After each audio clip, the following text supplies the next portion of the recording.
تو اگلی آیت میں یہ بھی فرمایا کہ تمام جاندار جو آسمانوں میں ہے اور جو زمین میں ہے سب خدا کے آگے سجدہ کرتے ہیں، فرشتے بھی، اور وہ ذرا غرور بھی نہیں کرتے۔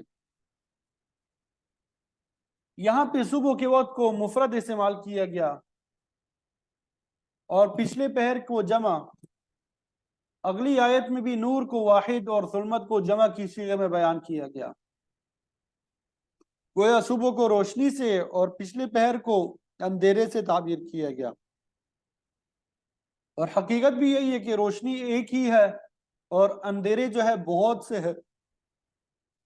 نور ایمان ایک روشنی ہے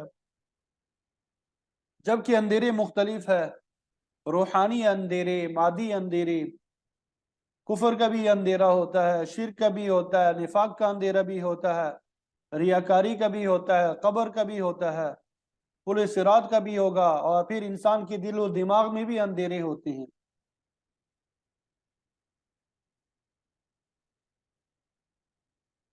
حدیث شریف میں آتا ہے الظلم ظلمات یوم القیامہ، کہ قیامت والے دن اندھیرا جو ہے کئی قسم کی شکلوں میں نظر آئے گا۔ قرآن مجید کی یہ آیت کریمہ ان مقامات میں سے ہے جن کو پڑھنے سے سجدہ لازم آتا ہے، اسے سجدہ تلاوت کہتی ہیں، اور یہ قرآن مجید کے 14 مقامات پہ آتا ہے۔ امام اعظم ابو حنیفہ رحمۃ اللہ علیہ کے نزدیک یہ سجدہ واجب ہے، جبکہ امام مالک رحمۃ اللہ علیہ کے نزدیک 11 سجدے واجب ہے اور باقی 3 غیر مؤکدہ ہے، اور باقی ائمہ اور محدثین سجدہ تلاوت کو سنت کا درجہ دیتے ہیں، واجب نہیں سمجھتے۔ تو آیت سجدہ کو پڑھنے اور سننے والے سب پہ واجب ہوتا ہے سجدہ۔ ان آیات میں یہ تو سجدہ کرنے کی ترغیب دی گئی ہے یا سجدے کا حکم دیا گیا ہے، یا سجدہ نہ کرنے والوں کی سخت مذمت بیان کی گئی ہے۔ لہذا امام اعظم ابو حنیفہ رحمۃ اللہ علیہ کا مسلک زیادہ قوی معلوم ہوتا ہے کہ یہ سجدہ واجب ہے۔ تو جس وقت آیت سجدہ تلاوت کی جائے تو وہ پڑھنے والا ہے یا سننے والا اگر سجدے کی شرائط پوری کرتا ہے تو فوراً سجدہ کر لے، اور اگر اس کے لیے تیار نہیں ہے تو بعد میں جب بھی موقع ملے سجدہ کرے۔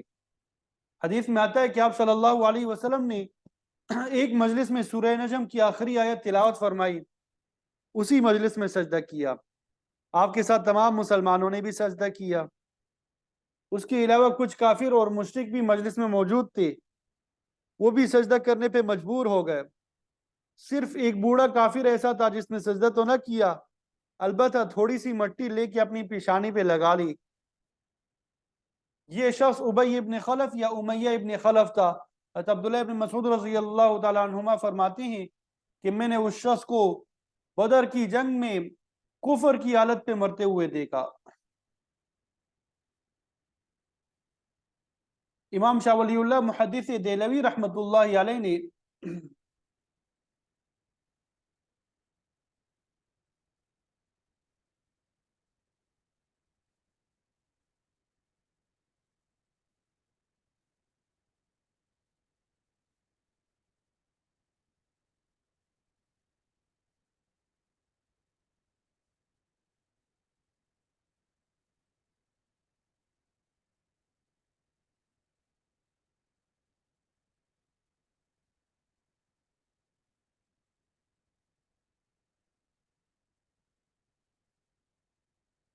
امام شاہ ولی اللہ محدث دہلوی رحمۃ اللہ علیہ نے یہاں پہ ایک بڑا اہم نقطہ اٹھایا ہے کہ آپ صلی اللہ علیہ وسلم نے تو اللہ تعالیٰ کے حکم کے مطابق سجدہ کیا، اور مسلمانوں نے آپ کے اتباع میں ایسا کیا، لیکن مشرکین نے کیسے سجدہ کر دیا؟ یہ سورہ نجم کا قصہ جو آپ کے سامنے بیان کیا، اس کے جواب میں شاہ صاحب فرماتے ہیں کہ جس وقت آپ صلی اللہ علیہ وسلم تلاوت فرما رہے تھے تو اس وقت اللہ تعالیٰ کی قہری تجلی نازل ہو رہی تھی، جس کی وجہ سے کافر اور مشرک بھی سجدہ کرنے پہ مجبور ہو گئے۔ تو سجدہ تلاوت کے لیے بھی وہی شرائط ہے جو نماز کے سجدے کے لیے ہے، کہ انسان طہارت کے ساتھ ہو، اس کے کپڑے اور جسم پاک ہو، قبلہ رو ہو کے سجدہ کرے، اور اس سجدے کی 2 تکبیریں ہوتی ہے، اللہ اکبر کہتے ہوئے سجدے میں جائے، تسبیح پڑھے اور پھر اللہ اکبر کہتا ہوا اٹھ کھڑا ہو۔ اس میں رفع یدین کرنے کی بھی ضرورت نہیں ہے۔ کوئی آدمی کسی ایک مجلس میں کئی بار بھی آیت سجدہ پڑھے گا یا سنے گا، یعنی ایک ہی مجلس میں ہے جیسا کہ ہم ہیں، تو سجدہ ایک ہی واجب ہوگا۔ لیکن اگر مقام تبدیل ہو جائے تو ہر مقام پہ پڑھنے یا سننے پہ ایک سجدہ لازم آئے گا۔ جیسا کہ ابھی آپ کو بتایا کہ نماز کی طرح سجدہ تلاوت کے لیے بھی باوضو ہونا ضروری ہے، اور اسی طرح یہ بھی ایک مسئلہ ضروری ہے کہ سجدہ تلاوت صرف اس وقت لازم آئے گا جب قرآن مجید کے اصل الفاظ پڑھے یا سنے گا۔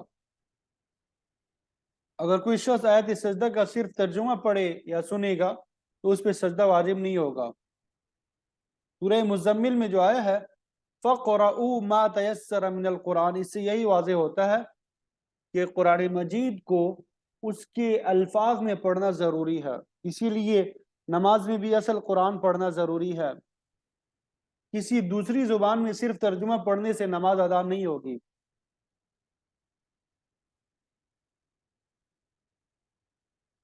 بات سمجھ آ گئی؟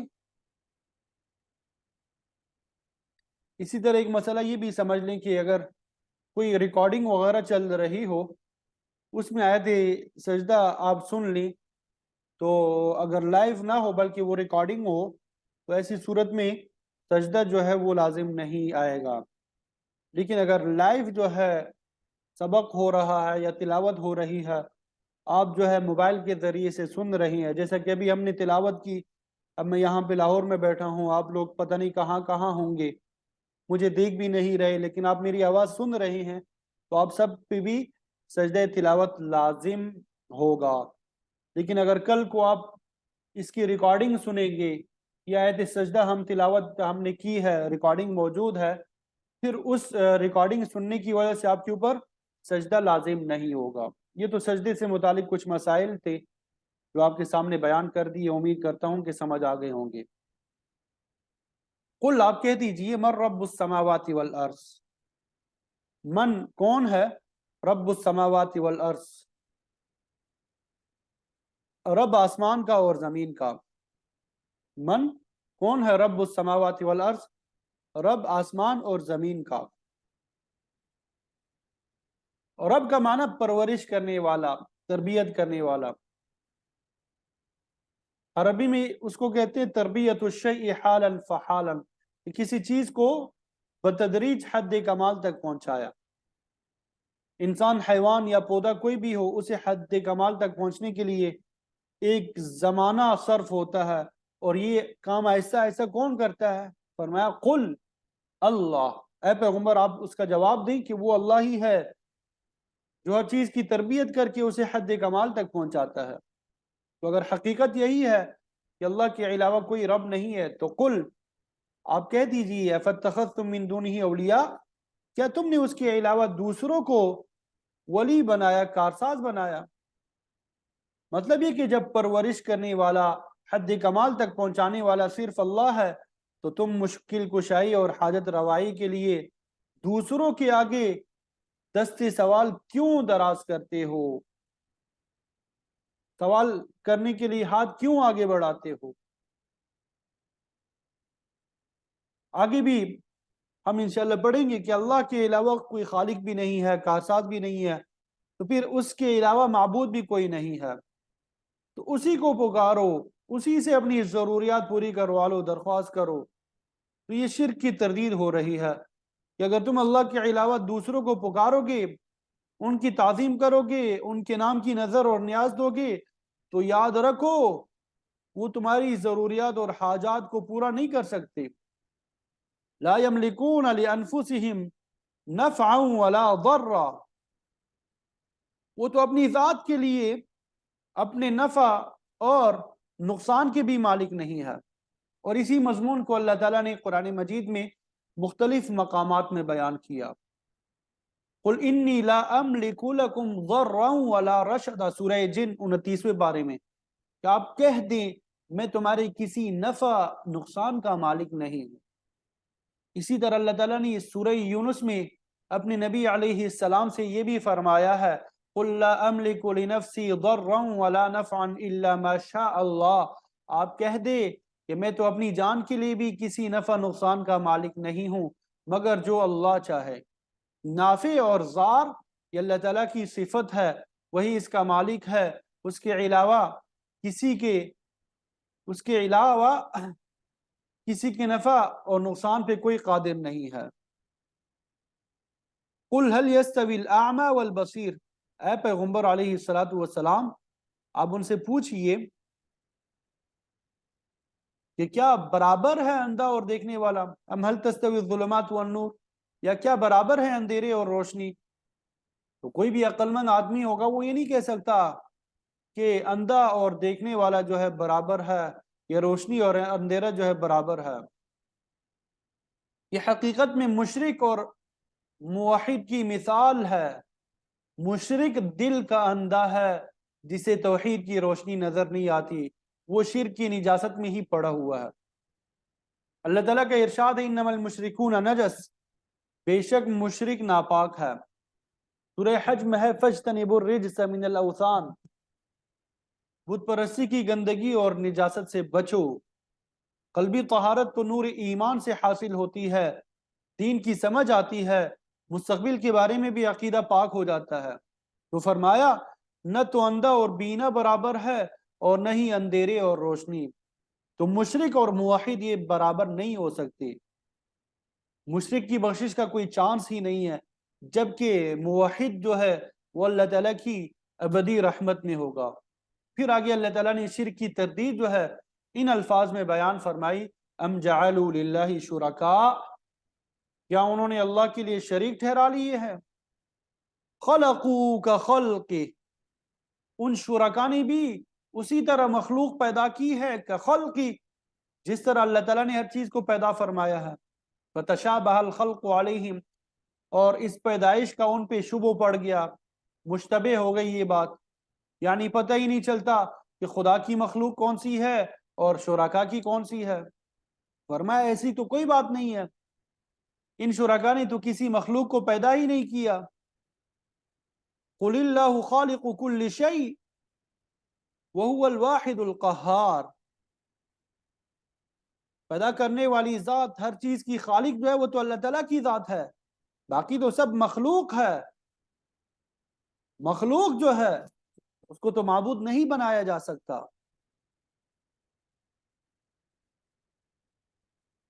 دوسری جگہ اللہ تعالیٰ نے فرمایا ارونی ماذا خلقوا من الارض، سورہ فاطر میں ہے، ارونی کہ مجھے دکھاؤ تو صحیح، ماذا خلقوا من الارض، تمہارے شرکا نے زمین میں کیا پیدا کیا ہے، کون سا انسان، کوئی جانور، کوئی پہاڑ، درخت، اناج، کوئی چیز پیدا کی ہوگی، وہ دکھاؤ تو صحیح۔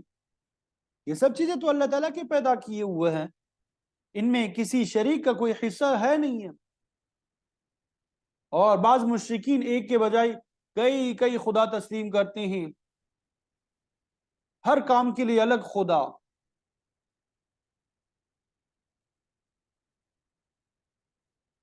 اس طرح ہندوؤں میں جو ہے پیدا کرنے کے لیے الگ خدا ہے، قائم کرنے کے لیے الگ خدا ہے، فنا کرنے کے لیے الگ ہے۔ اس طرح عیسائیوں نے بھی 3 خدا جو ہے تسلیم کیے، مجوسیوں نے اہرمن اور یزدان 2 خداؤں کو مانا، لیکن اللہ تعالیٰ نے فرمایا خدا نہ تو 2 ہے، نہ 3 ہے، نہ زیادہ ہے، وہو الواحد القہار، وہ اکیلا ہے، ہر چیز پہ غالب آنے والا ہے۔ الحی القیوم، زندہ اور تھامنے والا بھی وہی ہے، یحیی و یمیت، زندگی دینے والا، مارنے والا بھی وہی ہے۔ الا لہ الخلق والامر، تمام پیدائش بھی اسی کی ہے اور حکم بھی اسی کا چلتا ہے۔ جو خالق ہے الہ بھی وہی ہے، وہ قادر مطلق ہے، وہ اکیلا بھی ہے، وہ قہار بھی ہے، اس کا کوئی شریک نہیں ہے، اس کا وجود جو ہے وہ بھی ذاتی ہے، کسی کا دیا ہوا نہیں ہے، جبکہ باقی تمام چیزیں جو ہے ان کا وجود ذاتی نہیں ہے، وہ اللہ تعالیٰ کی عطا ہے۔ جب ہر چیز اسی کی پیدا کی ہوئی ہے تو ہر چیز پہ کنٹرول بھی اسی کا ہوگا. هو القاہر فوق عبادہ. قہر کا معنی ایک ہوتا ہے کسی چیز کو دبا کے رکھنا، اس کے دباؤ سے کوئی چیز باہر نہیں ہے، وہ مہلت بھی دیتا ہے لیکن جب جاتا ہے رسی کھینچ لیتا ہے. اس کے تسلط اور قدرت سے کوئی چیز باہر نہیں ہے.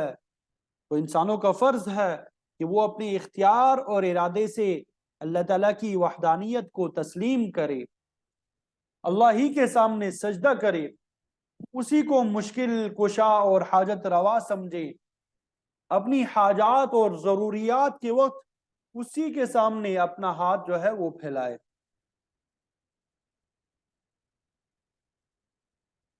پھر اگلی آیت میں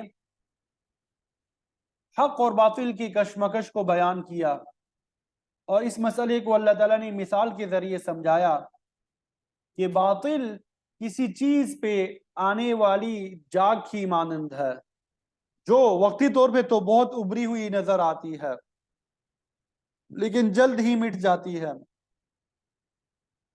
اور حق کو اس اصل چیز سے تشبیہ دی ہے جو جاگ سے نیچے ہوتی ہے، جس سے لوگ فائدہ اٹھاتے ہیں. تو اسی کو اللہ رب العزت نے اگلی آیات میں مثال سے سمجھایا ہے. انزل من السماء ماء، اللہ تعالیٰ نے آسمان سے پانی نازل فرمایا. آسمان سے نہیں بلکہ آسمان کی طرف سے کہنا یہ زیادہ مناسب ہے. بارش برسنے کی ظاہری وجوہات تو یہ ہے کہ سورج کی گرمی سے سمندروں کی سطح سے پانی بخارات بن کے بادلوں کی صورت میں اٹھتا ہے اور پھر ہوائیں ان بادلوں کو اس جگہ کی طرف اڑا لے جاتی ہے جہاں بارش برسانا مقصود ہوتا ہے. اور یہ بات بھی یاد رہے کہ بارش کا ذریعہ صرف بادل ہی نہیں ہے بلکہ اس کے لیے اللہ تعالیٰ کا حکم بھی ضروری ہے، اس لیے یہاں پر من السماء کا لفظ استعمال کیا گیا. اس سے آسمان اور زمین کی درمیانی فضا جو ہے وہ بھی مراد ہے، اور اسی میں اللہ تعالیٰ کا حکم بھی شامل ہے. اسی لیے فرمایا وہ آسمان کی طرف سے پانی اتارتا ہے. جب بارش ہوتی ہے فصالت اودیہ، تو وادیاں جو ہے وہ بہہ نکلتی ہے. اودیہ وادی کی جمع ہے. مطلب یہ کہ بارش جب ہوتی ہے تو اس کا پانی ندی نالوں کی صورت میں بہہ کر وادیوں میں پہنچ جاتا ہے بقدرہا، ان کے اندازے کے مطابق. جس قدر ندی نالا بڑا ہوگا اسی قدر پانی بھی اس کے ذریعے آ جائے گا. فقہائے کرام فرماتے ہیں کہ ندی نالوں کا پانی پاک ہوتا ہے. ایسے پانی کی رنگت چاہے تبدیل ہو چکی ہو لیکن یہ غسل اور کپڑے دھونے کے لیے بالکل درست ہوتا ہے. اس پانی سے وضو بھی کیا جا سکتا ہے. پرانے زمانے میں پانی کے ذرائع جو تھے ندی نالے یا کنویں تھے، لیکن اب جدید دور میں ان کی جگہ ٹیوب ویل یا یہ باقی چیزیں جو ہے یہ آ گئی ہے. پہاڑی علاقوں میں آپ جائیں گے آج کل بھی ندی نالوں اور چشموں سے پانی لیا جاتا ہے، استفادہ کیا جاتا ہے. تو یہ پانی دریا کے پانی کی طرح بالکل پاک ہوتا ہے. حدیث شریف میں آتا ہے کہ آپ صلی اللہ علیہ وسلم سے پوچھا گیا ہم لوگ سمندر میں سفر کے دوران میٹھا پانی زیادہ ساتھ نہیں لے جا سکتے، اگر ہم اس محدود مقدار کے پانی سے وضو بھی کریں تو پینے کے لیے پھر ہمارے پاس کوئی پانی ہی نہیں بچتا، تو کیا ہم سمندر کے پانی سے وضو اور غسل کر سکتے ہیں؟ تو آپ صلی اللہ علیہ وسلم نے فرمایا وَالطُّهُورُ مَاؤُهُ وَالْحِلُّ مَيْتَتُ، یہ سمندر کا پانی پاک ہے اور اس کا شکار یعنی مچھلی وغیرہ وہ بھی حلال ہے. سمندر کا پانی اگرچہ سخت کڑوا ہے، پینے کے قابل نہیں ہوتا، پینے سے بیماری لاحق ہونے کا بھی خطرہ ہوتا ہے، لیکن بہرحال وہ پانی پاک ہے. تو جب بالائی علاقوں میں زیادہ بارش ہوتی ہے تو ندی نالے سیلاب کی صورت میں بہہ نکلتے ہیں. فاحتمل السیل زبدا رابیہ، تو وہ سیلاب جو ہے اٹھا لاتا ہے جاگ پھولی ہوئی، یعنی سیلاب کا پانی جن وادیوں سے گزرتا ہے وہاں کی مٹی تنکے کوڑا کرکٹ اس میں شامل ہو جاتا ہے. مٹی کی وجہ سے پانی گدلا ہو جاتا ہے، اس پہ جاگ بھی آ جاتی ہے. زمین کا کوڑا کرکٹ بھی جاگ کے ساتھ مل کے پانی کی اوپر والی سطح پہ نظر آتا ہے. تو اس طرح پانی کی سطح ابری ہوئی نظر آتی ہے. رابین ربا سے ہے.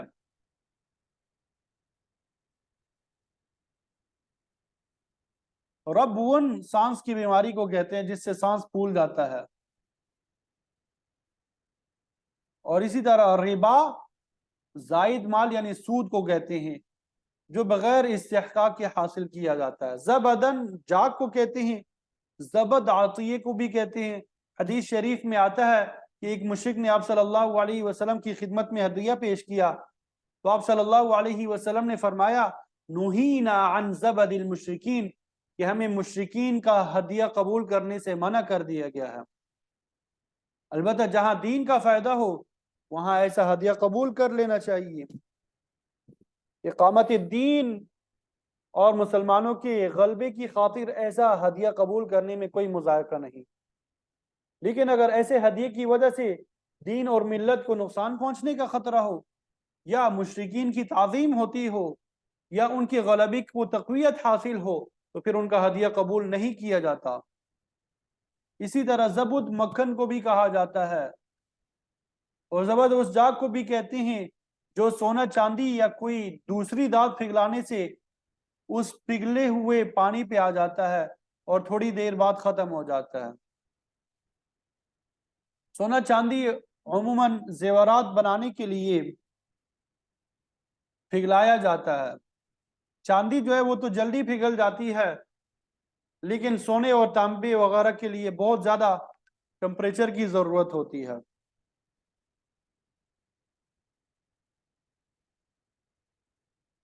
وَمِمَّا يُوقِدُونَ عَلَيْهِ فِي النَّارِ ابْتِغَاءَ حِلْيَةٍ اور اس میں بھی جاگ آتی ہے جس کو وہ آگ میں گرم کرتے ہیں زیور بنانے کے لیے. ابتغاء حلیہ زیور بنانے کے لیے. حلیہ زیور کو کہتے ہیں. حلیہ اس زیور کو کہا جاتا ہے جسے مرد یا خواتین زینت کے لیے استعمال کرتے ہیں. عورتوں کے لیے تو سونے چاندی کا زیور پہننا جائز ہے بشرطے کہ اس کی زکوٰۃ ادا کی گئی ہو. لیکن مردوں کے لیے صرف چاندی کی محدود اجازت ہے. سونا جو ہے بالکل ممنوع ہے. حدیث شریف میں آتا ہے کہ ایک خاتون اور اس کی بیٹی آپ صلی اللہ علیہ وسلم کی خدمت میں حاضر ہوئی. انہوں نے سونے کے موٹے موٹے کنگن جو ہے پہن رکھے تھے. آپ صلی اللہ علیہ وسلم نے پوچھا کہ ان کی زکوٰۃ ادا کرتی ہو تو انہوں نے نفی میں جواب دیا. تو آپ نے فرمایا کیا تمہیں یہ پسند ہے کہ یہی کنگن آگ بن کے تمہارے ہاتھوں میں پڑے ہو؟ اس خاتون نے وہ کنگن فوراً اتارے اور صدقہ کر دیے. تو بہرحال اگر زیور نصاب کو پہنچ جائے تو اس کی زکوٰۃ ادا کرنا ضروری ہے اور خاتون پہ لازم ہے. جس کی ملکیت میں وہ زیور ہے اسی پہ وہ زکوٰۃ لازم ہے. شوہر پہ نہیں ہے. جس کی ملکیت میں ہے وہ زیور وہ زکوٰۃ ادا کرے. چاہے وہ زیور پہنا جائے صندوق میں پڑا ہو یا کسی بینک کے لاکر میں محفوظ ہو زکوٰۃ ہر صورت میں ادا کرنا ہے. او متاع زبد مثلہ یا کوئی دوسرا سامان بنانے کے لیے کسی دھات کو پھگلایا جائے تو اس پہ بھی جاگ آ جاتی ہے.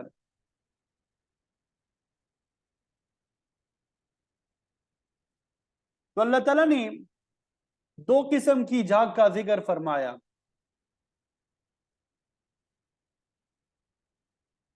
ایک وہ جو سیلاب کی وجہ سے پانی کے اوپر آتی ہے اور دوسری جو دھات پھگلانے سے دھات کے پانی پر آتی ہے.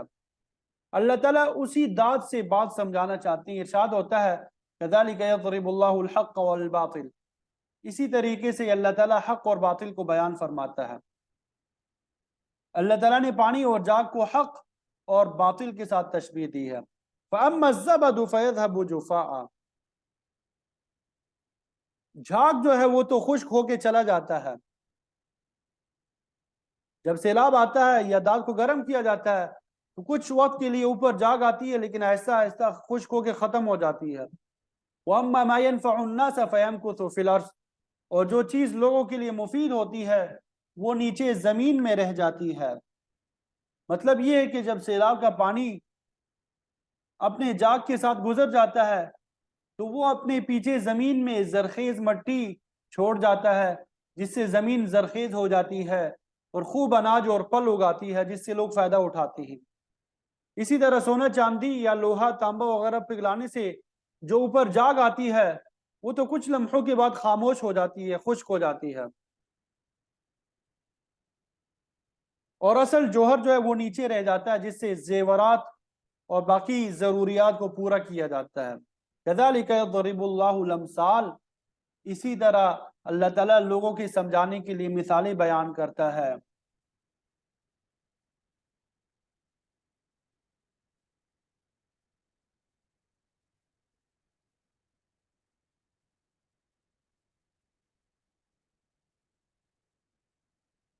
وہ آسمان سے بارش برسی جس کا پانی ندی نالوں میں بہہ نکلا، اس کے اوپر جھاگ وغیرہ آئی جو کچھ دیر بعد ختم ہو گئی۔ اسی طرح دانتوں کے پگھلاتے وقت دانت کے پانی پر آنے والی جھاگ بھی تھوڑی دیر بعد ختم ہو جاتی ہے، اور دونوں صورتوں میں کارآمد چیزیں جو ہے پانی، زرخیز مٹی اور دانت وغیرہ نیچے رہ جاتی ہے، یہی وہ اصل ہے جس سے لوگ فائدہ اٹھاتے ہیں۔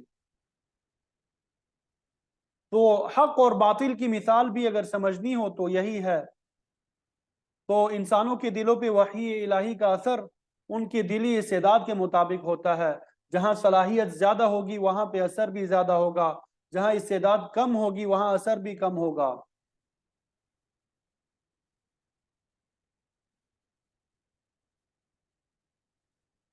تو بتایا یہاں پہ کہ حق اور باطل جو ہے جب یہ آپس میں ٹکراتے ہیں تو باطل جاد کی مانند جو ہے اوپر آ جاتا ہے، تھوڑی دیر کے لیے اس میں جوش اور خروش پیدا ہوتا ہے، لیکن پھر وہ آخر دب جاتا ہے اور اس کے نیچے حق رہ جاتا ہے جس سے لوگ فائدہ اٹھاتے ہیں۔ تو وحی الہی کا حال بھی ایسا ہی ہے، جب انسان کے دل میں حق اترتا ہے تو بعض اوقات وہم اور شکوک و شبہات وہ جوش مارتے ہیں، لیکن جاگ کی طرح یہ بھی کچھ وقت کے بعد ختم ہو جاتے ہیں اور انسان کے دل میں حق بات جو ہے وہ ٹھہر جاتی ہے۔ اللہ تعالیٰ مجھے آپ کو عمل کی توفیق عطا فرمائے۔ باقی آیات جو ہے انشاءاللہ کل پڑھیں گے۔ وآخر دعوانا ان الحمد للہ رب العالمین۔